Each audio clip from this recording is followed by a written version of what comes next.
হামজা রাদিয়াল্লাহু আনহু যখন ইসলাম তিনি কবুল করেননি, শিকার করে ফিরছিলেন। হামজা রাদিয়াল্লাহু আনহু সিংহ শিকার করতে পারতেন। সিংহ শিকার, চারটাখানি কথা মনে করছে। এরপর তিনি যখন যাচ্ছিলেন তখন এই দাসী হামজা রাদিয়াল্লাহু আনহুকে বললেন যে আপনি যদি দেখতেন কিভাবে আপনার ভাতিজাকে আবু জেহেল অপমান করলো, তাকে গালিগালাজ করলো, তাকে আঘাত করলো, তাহলে আপনি স্থির থাকতে পারতেন না। হামজা রাদিয়াল্লাহু আনহু তখন বললেন, আওয়া ফাআলা হাযা, সে কি সত্যিই কাজ করেছে? সেই দাসী বলল, বেলা ওয়াল্লাহ, আল্লাহর কসম করে বলছে অবশ্যই সেই কাজ করেছে। হামজা রাদিয়াল্লাহু আনহু বাসার দিকে না গিয়ে দারুন নাদওয়া অর্থাৎ মক্কার ওই যেটা কাবা দেখেন সেখানে গেলেন। সেখানে দেখলেন সেখানে আবু জেহেল তার দলবলকে নিয়ে সেখানে দাঁড়িয়ে আছে। হামজা রাদিয়াল্লাহু আনহু ঘর থেকে নেমেই আবু জেহেলের কলার ধরলেন এবং প্রচণ্ড জোরে একটা ঘুষি দিলেন, প্রচণ্ড জোরে। বলে দেয় আবু জেহেল কিন্তু ওই সময়কার মক্কার রাষ্ট্রনেতা, মক্কার গোত্রের সব গোত্রের কিন্তু বনু মাখজুমের সর্দার। হামজা রাদিয়াল্লাহু আনহু এই কাজটা করলেন এবং বললেন, রুদ্দাহা ইন ইসতাতা, তো যদি ক্ষমতা থাকে আমাকে ঘুষি মেরে ফেরত দে। যদি ক্ষমতা থাকে, রুদ্দাহা ইন ইসতাতা, ক্ষমতা থাকলে আমার গালেও একটা মেরে দেখা, কথাটা তো এরকম আর কি। আবু জেহেল কিছু করতে পারলো না। হামজা রাদিয়াল্লাহু আনহু বললেন, ইন্নী উশহিদু আল্লা ইলাহা ইল্লাল্লাহ ওয়া আকুলু মা ইয়াকুল, আমি সাক্ষ্য দিচ্ছি আল্লাহ ছাড়া কোনো মাবুদ নাই, আমার ভাতিজা যা বলে আমিও তাই বলি। রুদ্দাহা ইন ইসতাতা, যদি তোমার ক্ষমতা থাকে তাহলে আমাকে আঘাত করে দেখাও, আজকে থেকে আমি তার দলে, সে যা বলে আমিও তাই বলি। হামজা রাদিয়াল্লাহু আনহু ছুটলেন তার ভাতিজার দিকে, দারুল আরকামে গিয়ে তাকে পেলেন এবং সেখানে গিয়ে বললেন, ইয়া ইবনে আখি, হে আমার ভাতিজা, কুনতু আনসুরুকা বিল হামিয়া, আমি তোমাকে এর আগে আত্মীয়তার সম্পর্কের জন্য প্রোটেক্ট করতাম, ওয়ালান আনসুরুকা লিল ইসলাম, আর আজকে থেকে আমি তোমাকে ইসলামের জন্য প্রোটেক্ট করবো ইনশাআল্লাহ। এই ঘটনায় রাসূল সাল্লাল্লাহু আলাইহি ওয়াসাল্লাম এত খুশি হয়েছিলেন, তিনি হামজা রাদিয়াল্লাহু আনহুকে একদম বুকে জড়িয়ে ধরে চুমু খাইলেন। আর যখন হামজা রাদিয়াল্লাহু আনহু উহুদের মাঠে শহীদ হন, আমাদের নবীজি অঝোর নয়নে কেঁদেছেন। তার শাহাদাতের দৃশ্য যদি দেখতেন, আমরা যদি দেখতে পারতাম, তাকে বর্ষা নিক্ষেপ করে হত্যা করা হয়েছে, বর্ষাটা তার কলিজা ভেদ করে পিছন দিয়ে বের হয়েছে, চোরাগুপ্তা হামলা চালিয়ে, কারণ সামনে থেকে তাকে মারার ক্ষমতা ছিল না। আজকেও ইসলামকে সামনে থেকে শেষ করা এত সহজ না, এই জন্য পিছন থেকে সবসময় চক্রান্ত করতে থাকে এরা, কিভাবে কোথায় কি লাগায় দেওয়া যাবে, কিভাবে কি করা যাবে। আর তার কলিজাটা হিন্দা ছিঁড়ে দাঁত দিয়ে কামড়ানোর চেষ্টা করেছিল। এই হচ্ছে আমাদের শেকড়ের পূর্বপুরুষরা। তাই এই ঘটনাটা উমর রাদিয়াল্লাহু আনহু দেখেছিলেন ওই দিন, এই ঘটনাটা উমর রাদিয়াল্লাহু আনহু দেখলেন এবং বাসায় গিয়ে তিনি চিন্তা করতে থাকলেন যে সব ফাসাদের মূল মনে হয় মুহাম্মদ, এই ব্যক্তিটার কারণেই আরবের মধ্যে বিভক্তি সৃষ্টি হচ্ছে, ফিতনা ফাসাদ সৃষ্টি হচ্ছে। তাহলে আমার করণীয় কি? আমিও তো একটা গোত্রের নেতা, তিনি আদি গোত্রের নেতা ছিলেন, তো তিনি খোলা তরবারি হাতে চললেন, এবার তিনি নবীজিকে হত্যা করলেন। ওই যে ঘটনাটা জানেন আপনারা, পথিমধ্যে একজনের সাথে দেখা হলো, সে বলল যে নবীজিকে হত্যা করার আগে তুমি তোমার বোন আর ভগ্নিপতির বাসায় যাও, তারা তো ইসলাম কবুল করেছে। তিনি আসলেন, এসে দরজা যখন নক করলেন, দরজার আড়াল থেকে শুনতে পারলেন ভিতরে তিলাওয়াত হচ্ছে কিছু একটা, সূরা তাহা তিলাওয়াত হচ্ছিল, তাহা মা আনজালনা আলাইকাল কুরআনা লিতাশকা ইল্লা তাযকিরাতাল লিমান ইয়াখশা তানজিলাম মিম্মান খালাকাল আরদা ওয়াস সামাওয়াতিল উলা আর রহমান আলাল আরশি ইস্তাওয়া। তিনি দরজা খুলে ঢুকলেন এবং জিজ্ঞাসা করলেন, মা কুনতুম তাকরাউন, তোমরা কি পড়ছিলে? বোন অস্বীকার করলো যে আমি কিছু না, তাহাদ্দাসনা বাইনানা, আমরা পরস্পরে কথা বলছিলাম। তখন তিনি বললেন যে ফালা তাকযিবা কুনতু সামি'তু ইন্নাকুমা সাবাতুমা, তিনি বললেন যে আমি শুনেছি তোমরা দুইজনে সাবা হয়ে গেছো, মানে বেদিন হয়ে গেছো, মিথ্যা বলবে না আমার কাছে। তখন তার ভগ্নিপতি বললেন, ইয়া ওমর হাল রাইতা হাক্কান ফি গায়রি দীনি, এই কথাটা বললেন, হে ওমর তুমি কি ইসলাম ছাড়া অন্য কোনো দিনের মধ্যে হক খুঁজে পেয়েছো? তখন তিনি বুঝতে পারলেন সত্যি সত্যি ইসলাম কবুল করেছে। তিনি মারধর শুরু করলেন, এক পর্যায়ে বোনকে থাপ্পড় মারলেন, রক্তাক্ত হয়ে গেলেন এবং তার বোন তখন তার নাকের উপরেই বললেন যে শাহিদতু আল্লা ইলাহা ইল্লাল্লাহ ওয়া আন্না মুহাম্মাদান আবদুহু ওয়া রাসূলুহু ইফআল মা শি'তা, তোমার যা ইচ্ছা তুমি তাই করো, আমি সাক্ষ্য দিচ্ছি আমরা যে আল্লাহ ছাড়া কোনো ইলাহ নাই এবং মুহাম্মদ আল্লাহর রাসূল সাল্লাল্লাহু আলাইহি ওয়াসাল্লাম। উমর রাদিয়াল্লাহু আনহু ঠান্ডা হলেন এবং যেহেতু বোনকে মারছেন, একটা ভালোবাসা তো কাজ করে, মাথা যখন ঠান্ডা হলো তিনি জিজ্ঞাসা করলেন যে তোমরা কি পড়ছিলে? তিনি বললেন, নাচিন ইয়া উখতি, আমাকে ওই কাগজটা দাও হে আমার বোন, আমি একটু পড়ে দেখি।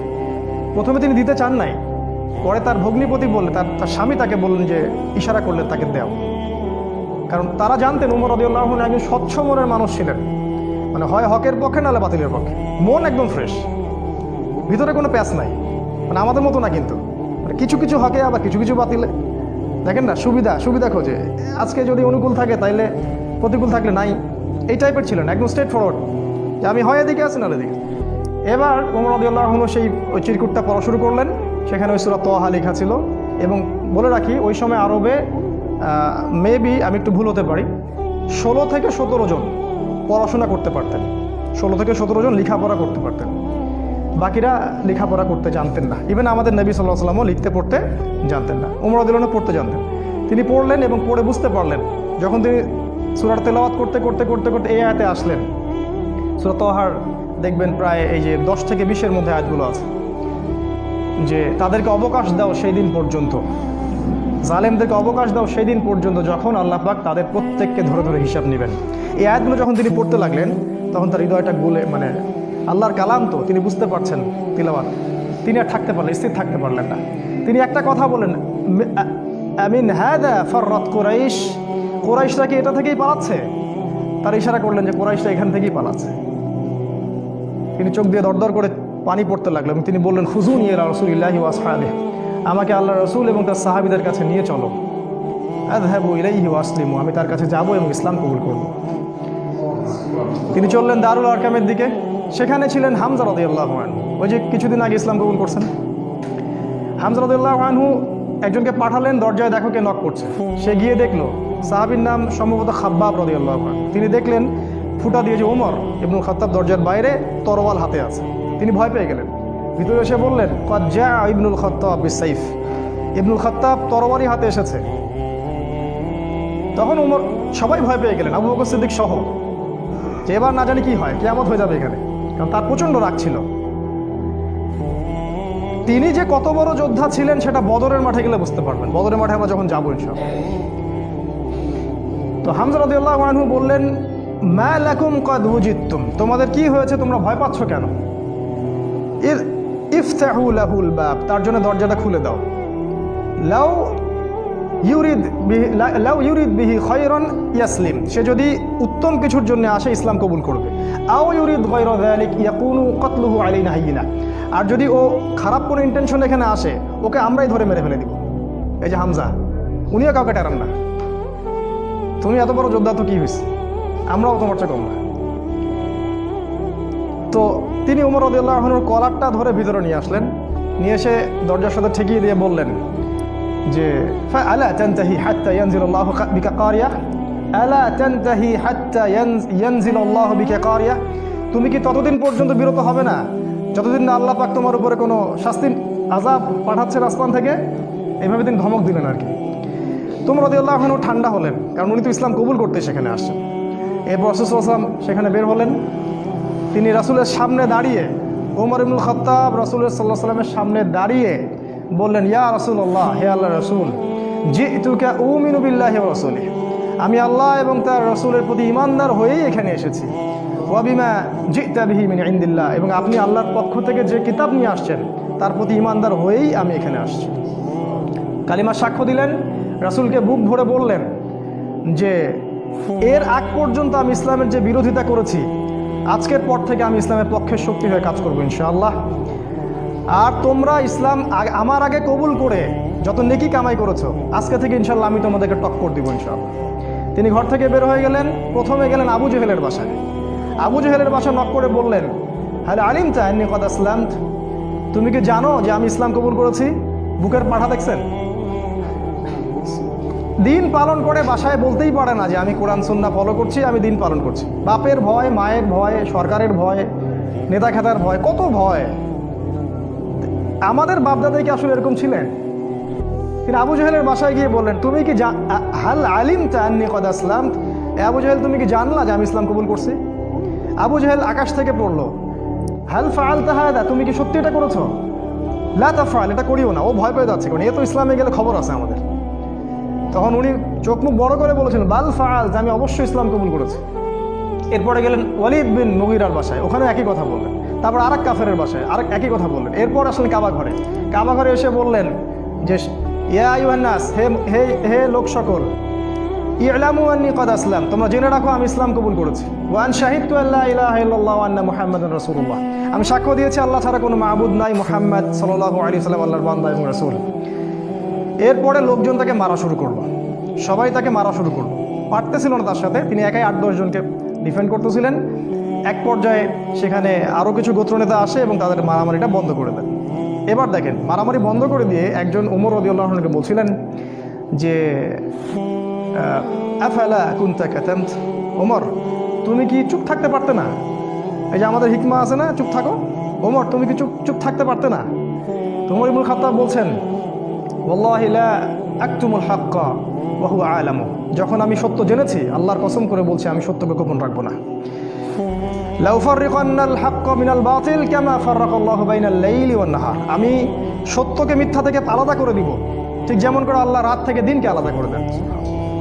এই ঘটনার পরে তার নাম হয়েছে আল ফারুক, পার্থক্যকারী। যেমন করে মিরাজের ঘটনার পর আবু বকর সিদ্দিকের নাম হয়েছে কি? সিদ্দিক। প্রত্যেকটার পিছনে একটা ঘটনা আছে, পড়তে হবে, এগুলো জানতে হবে। আপনি ওই রাজ্যে বিচরণ করবেন তখন ইনশাআল্লাহ। এবার ইসলাম শক্তিশালী, কারণ বড় বড় দুইজন নেতা আমাদের পক্ষে।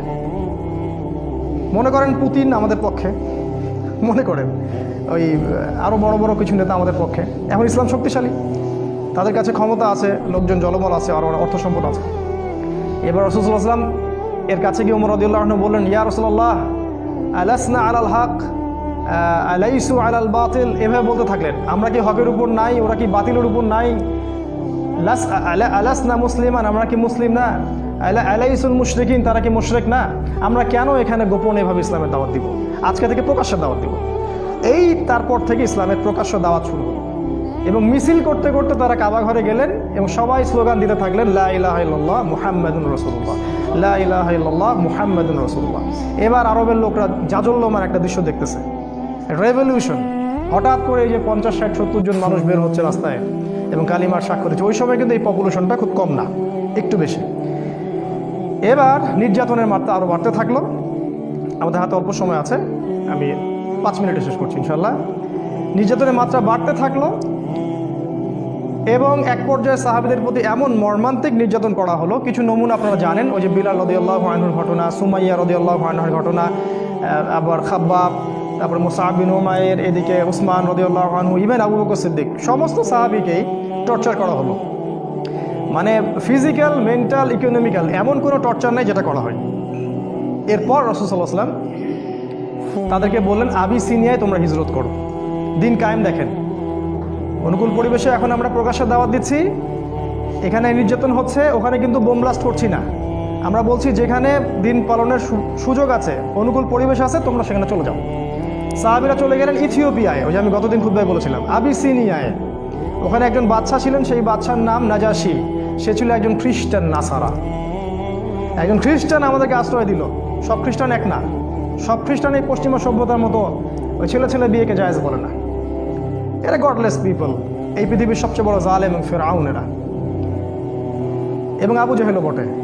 এই বাদশা নাজাশি আমাদেরকে আশ্রয় দিলেন, আমরা রেফিউজি ছিলাম সেখানে, ওরা আমাদেরকে আশ্রয় দিল এবং আমরা সেখানে শান্তিপূর্ণ একটা পরিবেশে দিন পালন করতে থাকলাম। প্রথমে একবার হিজরত হলো, তারপর আরও একটা দল হিজরত করলো এবং কাফেররা বসে থাকেনি, তারাও সেখানে কূটনৈতিক তৎপরতা চালালো। আমর ইবনে আসকে সেখানে পাঠানো হয় এবং সেখানে মোনাজারা, বাহাস হয়। সেই বাহাসে জাফর রাদিয়াল্লাহু আনহু ওই বাদশার সামনে দাঁড়িয়ে সূরা মারিয়াম তেলাওয়াত করেছিলেন। আর ওই বাদশা কিন্তু ছিল নাসারা বা খ্রিস্টান।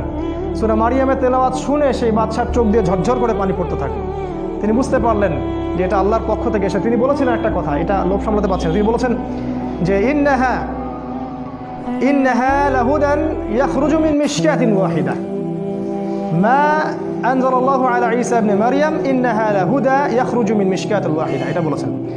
এই বাদশা নাজাশী বলেছিলেন যে তুমি যে তেলাওয়াত করলে শুনে মনে হচ্ছে ঈসার কাছে যেটা এসেছিল এটা সেই একই আলোকবর্তিকা থেকে এসেছে। এ তো খ্রিস্টান, এ কি এদের মতো খ্রিস্টান? এরা কি এখান থেকে হেদায়েত নিবে না? সেই বাদশা নাজাশী মুসলিমদেরকে আশ্রয় দিলেন, সেখানে আমরা থাকলাম। এক পর্যায়ে এদিকে নির্যাতন আরও বাড়তে থাকলো। রাসূল সাল্লাল্লাহু আলাইহি ওয়াসাল্লাম এবং সাহাবীদেরকে 3 বছর বয়কট করা হলো। 3 বছর তারা ওই যে পাহাড়ের পাদদেশে ওটাকে বলা হয় শিয়ারে আবু তলেব, সেখানে 3 বছর গাছের ছাল পাতা গেঁথে গেছে। সামান্য ভাই কষ্ট করে একটা সেমিনারে আসতে পারেন না, দিন কায়েমের স্বপ্ন দেখেন, সামান্য 10টা টাকা খরচ করতে পারেন না, মাসে জ্ঞানও দিতে পারতেছেন না, সামান্য একটু সিরা পড়বেন সেটা পড়তে পারেন না, দিনের জন্য সামান্য একটু এফোর্ট দিবেন, জানমাল ব্যয় করবেন, কোন মুখ দিয়ে সাহাবীদের নাম উচ্চারণ করেন? 3 বছর শুধু গাছের ছাল পাতা খেয়ে দেখেছে। ওই সময় অনেক ত্রাণ আসতো, হামজা রাদিয়াল্লাহু আনহু ত্রাণ ফেরত দিতেন, ত্রাণের দরকার নাই, আল্লাহ রিজিক দিবেন। কি ইমান, কি জজবা! আমাদের বাপদাদা সবাই, আমাদের শেকড়, আমাদের গায়ে তাদেরই রক্ত আছে, কিন্তু কোনো না কোনোভাবে উপমহাদেশ ইসলাম তারা প্রচার করেছে। যাই হোক, এবার এই বয়কটটা যখন উঠে যায়, তখন রাসূল সাল্লাল্লাহু আলাইহি ওয়াসাল্লাম তায়েফে হিজরত করলেন। সেখানে ঘটনা আপনারা জানেন, সেখান থেকে তাকে মারধর করে বের করে দেওয়া হয়, তিনি আবার মক্কায় চলে আসেন। এবার মক্কায় তিনি যখন স্টে করলেন, নবুয়তের 10, 11 আর 12 এই 3টা বছর, শেষ করছি আমি, 10, 11, 12 এই 3টা বছরে মদিনা যে ইয়াসরিব থেকে প্রথমে 6 জন, তারপরে 12 জন, তারপরে 73 জন, পরপর 3 বছরে 3টা গ্রুপ আসলো। প্রথমে 6 জন, তার নেতৃত্বে ছিলেন আসাদ বিন জুরারা, তারপরের বছর 12 জন, তারপরের বছর 73 জন, আর 2 জন নারী, মোট 75 জন। এই 75 জন এসে রাসূলের কাছে বায়াত করলেন। বায়াত করে রাসূলকে বললেন যে আপনি মদিনায় হিজরত করেন। এবার রাসূল সাল্লাল্লাহু আলাইহি ওয়াসাল্লাম সাহাবীদেরকে নিয়ে মদিনায় হিজরত করলেন। আর মদিনায় হিজরত করার পরে সেখানে ইসলামিক স্টেট বা খিলাফা স্টেট কায়েম হলো। তারপরে দিন কিভাবে কায়েম হলো সেটা আমরা ইনশাআল্লাহ সালাতের পর শিখবো ইনশাআল্লাহ। জাযাকুম। আসসালামু আলাইকুম ওয়া রাহমাতুল্লাহ। বিসমিল্লাহি আউয়ালুহু ওয়া আখিরুহু আলহামদুলিল্লাহ। প্রশংসা সেই আল্লাহ পাকের জন্য, যিনি আমাদেরকে মাগরিবের সালাতের পর আবারও বসার তৌফিক দান করেছেন। সবাই বলি আলহামদুলিল্লাহ। হৃদয়ের অন্তঃস্থল থেকে দরুদ পাঠ করি আমাদের প্রিয় নবী মুহাম্মদ রাসূলুল্লাহ সাল্লাল্লাহু আলাইহি ওয়াসাল্লামের প্রতি। আল্লাহুম্মা সাল্লি আলা মুহাম্মদ, আল্লাহুম্মা বারিক আলা মুহাম্মদ। মাগরিবের সালাতের আগ পর্যন্ত আমরা যতটুকু আলোচনা করেছিলাম মদিনায় হিজরত পর্যন্ত। হিজরতের যে মূল ঘটনাটা, সেই ঘটনাটা হচ্ছে যে ইয়াসরিব বা মদিনা থেকে প্রথমে 6 জন যুবক মক্কায় আসেন হজের মৌসুমে। হজ কিন্তু তখনও ছিল, মানে এই হজ সিস্টেম না, বিকৃত হজের সিস্টেম। কারণ তারা দাবি করতো যে আমরা ইব্রাহিম আলাইহিস সালামের রিলিজিয়ন ফলো করি। মক্কার কুরাইশরা এটা দাবি করতো আমরা ইব্রাহিমই দিন ফলো করি, এই জন্য তারা হজও কিন্তু করতো। এখনও দেখবেন, এখনও যারা মুশরিক আকীদা লালন করে তারাও কিন্তু বছর বছর হজমরা ঠিকই করে, তো এটা নতুন কিছু না। তো এই হজের মৌসুমে ইয়াসরিব থেকে প্রথমে 6 জন যুবক এই মক্কায় আসে হজ করতে, যারা আগে শুনেছিল যে শেষ জামানায় একজন নবী আসবেন। এই যে শেষ জামানা সম্পর্কে সচেতনতা, এটা নতুন কিছু না, এটা সবাই করেছে আগে যুগে যুগে। ইহুদিরা খুঁজে খুঁজে বেড়াতো যে কবে নবী বের হবে, আমরা কবে তার কাছে বায়াত নিব। যখন দেখলো নবী ইসমাইল আলাইহিস সালামের বংশ থেকে আসছে, তখন তারা আর সেখান থেকে বায়াত নিল না, উদ্ধত অহংকার করলো। অথচ আমরা কিন্তু ওদের কাবা বাইতুল মাকদাসকে কেন্দ্র করে দীর্ঘদিন নামাজ পড়েছি। এটা বোঝানোর জন্য যে একই সোর্স থেকে সব নবী এসেছেন। যাই হোক, এই 6 জন যুবকের নেতৃত্ব দিয়েছিলেন আসাদ বিন জুরারা রাদিয়াল্লাহু আনহু নামে একজন সাহাবী। তিনি রাসূল সাল্লাল্লাহু আলাইহি ওয়াসাল্লামের সাথে দেখা করলেন 6 জন সাহাবীকে সাথে নিয়ে। আমাদের নবীজি সাল্লাল্লাহু আলাইহি ওয়াসাল্লাম কোরআন পাঠ করে শোনালেন, তাদেরকে ইসলামের দাওয়াত দিলেন এবং এই 6 জন ইসলাম কবুল করলেন আলহামদুলিল্লাহ। এই প্রথম মদিনা থেকে কেউ এসে ইসলাম কবুল করলো। এর আগ পর্যন্ত দেখলেন দীর্ঘ 10 বছর কত চড়াই উতরাই আমাদেরকে পার হতে হলো। এদিকে কাফেরদের নির্যাতন কিন্তু ব্যাপক হচ্ছিল। বয়কট করেছে 3 বছর, তার পরের বছর খাদিজা রাদিয়াল্লাহু আনহা মারা যান, একই বছর চাচা আবু তলেবও মারা যান, মাত্র 3 দিনের ব্যবধানে সম্ভবত। এবং এতে করে নির্যাতন আরও বেড়ে যায়, ওখানে থাকা আমাদের জন্য কষ্টকর হয়ে যায়। তখন নবীজি চাচ্ছিলেন হিজরত করার জন্যেই, আল্লাহ পাকের আদেশের অপেক্ষা করছিলেন। এই জন্য প্রথমে তিনি আবিসিনিয়ায় পাঠিয়েছেন সাহাবীদেরকে, তারপর নিজে গিয়েছেন তায়েফে। আপনারা জানেন তায়েফ থেকে তাকে রক্তাক্ত হয়ে ফিরে আসতে হয়। তায়েফবাসী ইসলাম কবুল করেনি। সেখানে 3 জন ভাই ছিল, আব্দে ইয়ালাইল, আব্দে মাসউদ আর হাবিব বিন আমর। এরা নবীজিকে পাথর নিক্ষেপ করে মাথা ফাটিয়ে দিয়েছিল, ছোট ছোট ছেলেপেলেদেরকে লেলিয়ে দিয়েছিল, যারা নবীজিকে রক্তাক্ত করেছিল। আর আমাদের নবীজি তাদের জন্য বদদোয়া করেননি, বরং দোয়া করেছিলেন যে আমি আশা করি আল্লাহ পাক এর পরবর্তী জেনারেশন থেকে এমন কাউকে বের করবেন যারা আল্লাহর একত্ববাদে বিশ্বাস করবেন। একটা তথ্য দিয়ে রেখে আপনাদেরকে, আবু হুরায়রা রাদিয়াল্লাহু আনহু কিন্তু ওই তায়েফবাসীরই সন্তান। যদি নবীজি ওই দিন বদদোয়া করতেন, তাহলে আমরা আজকে আবু হুরায়রা রাদিয়াল্লাহু আনহুকে পেতাম না। তার কাছে কিন্তু আসমান, এই যে আপনার পাহাড় পর্বতে ফেরেশতাকে পাঠানো হয়েছে। পাহাড় পর্বতে ফেরেশতা থাকে, এই কথা আমাদের গডলেস ওয়ার্ল্ড বিশ্বাস করবে না, এডুকেশন সিস্টেম সেকুলার কনসেপ্ট আর বিশ্বাস করবে না। তো আমরা ওদেরকে বলি তোমরা গেট লস্ট, তোমরা এখানে দূর হবে। পাহাড় পর্বতে ফেরেশতা যখন এসেছিলেন বলেছিলেন আল্লাহ পাক আপনার সাথে তায়েফবাসী যা করেছে আল্লাহ পাক দেখেছেন, আপনি যদি চান 2 পাহাড়কে পিষে একদম তায়েফকে শেষ করে দিব। নবীজি বললেন আমি চাই, আল্লাহ পাক ওদেরকে হেদায়েত দান করুন। তো যাই হোক, এরপরে নবীজি হিজরতের অপেক্ষা করছিলেন, এই সময় ঘটনাটা ঘটে। 6 জন ইয়াসরিবের যুবক আসেন, তারা ইসলাম কবুল করেন। তারপর তাদেরকে আবার নবীজি পাঠিয়ে দেন, মদিনায় পাঠিয়ে দেন, বলেন তোমরা ওখানে দাওয়াতি কাজ করতে থাকো।